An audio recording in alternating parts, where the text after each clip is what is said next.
everybody, Reagan Archibald here, and today we're going to be talking about the psychology of change. I doubt that change is hard for you, but just in case that ever happens, I brought in our premier health coach, Maddie Kais. Hello. And so we're just going to kind of touch on some of the overview of what it takes to really make a change, because a lot of you've signed up for this program because you're looking to either get your hormones balanced, have better health, live longer. Maybe you want to be smarter. We can't help you with that, but we'll do our best. No, we do have a brain course that we'll train you on.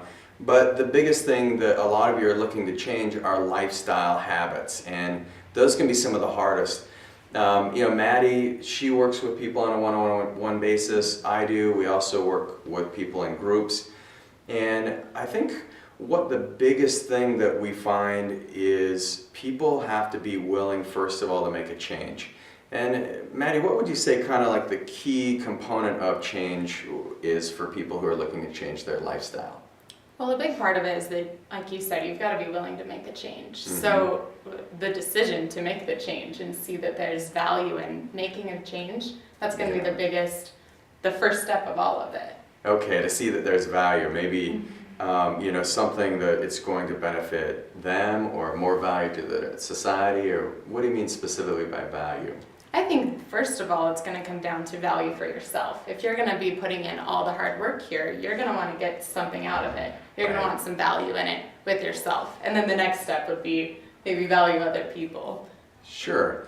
Yeah, because the way I see it is, if you have something that's driving you to have a change, something that motivates you internally, it's a lot more powerful than, you and I like calling someone every day and be like, did you eat your vegetables? And by the time that they finish our phone calls, they'll just be like, no, get off. Yeah. Or by the time they sit one-on-one with us and we're just grilling you on, you got to do this, you got to do that. Like, that's like military style, and it only works for a certain segment of the population. Right. But in general, they have to really feel it inside. So I think when you look at value, one of the things that helps me make changes is to see something in the future that's going to really benefit me. And so if I say, look, I want to get my six-pack back because it's January, right? Oh, yeah. And pretty soon I'm going to be in my Speedo. If I decide to wear it, don't worry. And I want to make sure I look good in that thing, right? And so that could be something of future value. The other thing that I look at is I say, even first thing in the morning, I wake up when I have a commitment to wake up because I know I'll sleep better that night. Yeah. And so just even the future as far as 15, 16 hours away is key. What's some things that motivate you for future value? For future value, I see what I have coming up in the future. I come up with deadlines more than, I've got summer coming up. That doesn't mean much to me. It's more of, I think of what specific things I have coming up that could motivate me. So maybe it's I have a wedding coming up. That's a motivation for me, absolutely. Yeah. Or I want to, feel better. It's not super specific, but it's a matter of... Still a motivator. Yeah, always. I want to still, I would say, keep feeling good. Stay on that path. I love that, because that's one thing I want you to do right now is just, you can push pause, you can do whatever you need to do, but I want you to write down what your future is going to look like. What would be valuable for you if you want to lose weight, if you want to have better energy, if you want to have more mental clarity, if you want to, do something. Put a deadline to it, something in the future, like think about that important date, like I can't wait to get my Speedo so I can, walk around on the beach. No, I'm sure. But, events are big, and we teach that. We train you on how to prepare for that 5K or that 10K, even maybe just a yoga class. Yeah. But put a date there and say, man, I'm going to feel so good once I accomplish that thing. And then celebrate it.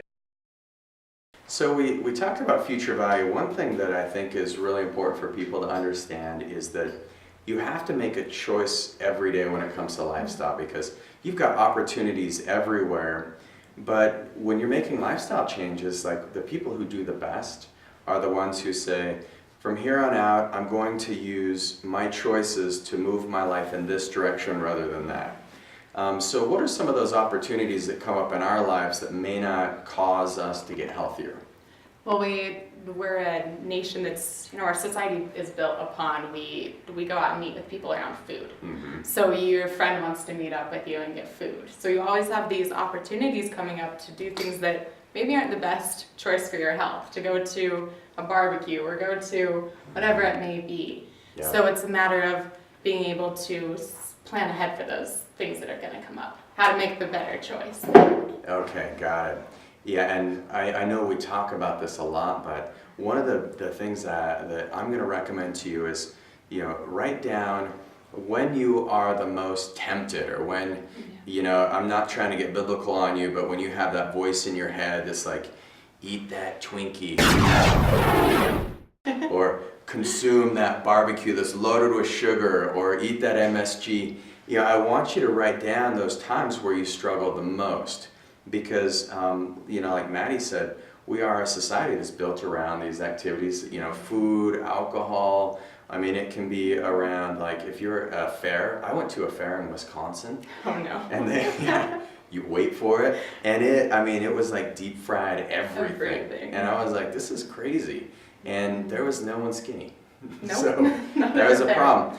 But what I want you to do is start looking at that, and before you go to the barbecue, before you go to eat at a friend's house, we want you to be social. Last thing we want is for you to develop some kind of psychological problem where you're like, avoiding social interactions because you want to eat all these perfect foods. But what I want you to do is eat before you go out to those events. Yeah. Make yourself get 80% full so you can still eat some, but you're just going to be grazing. You're going to be very selective about what you're choosing.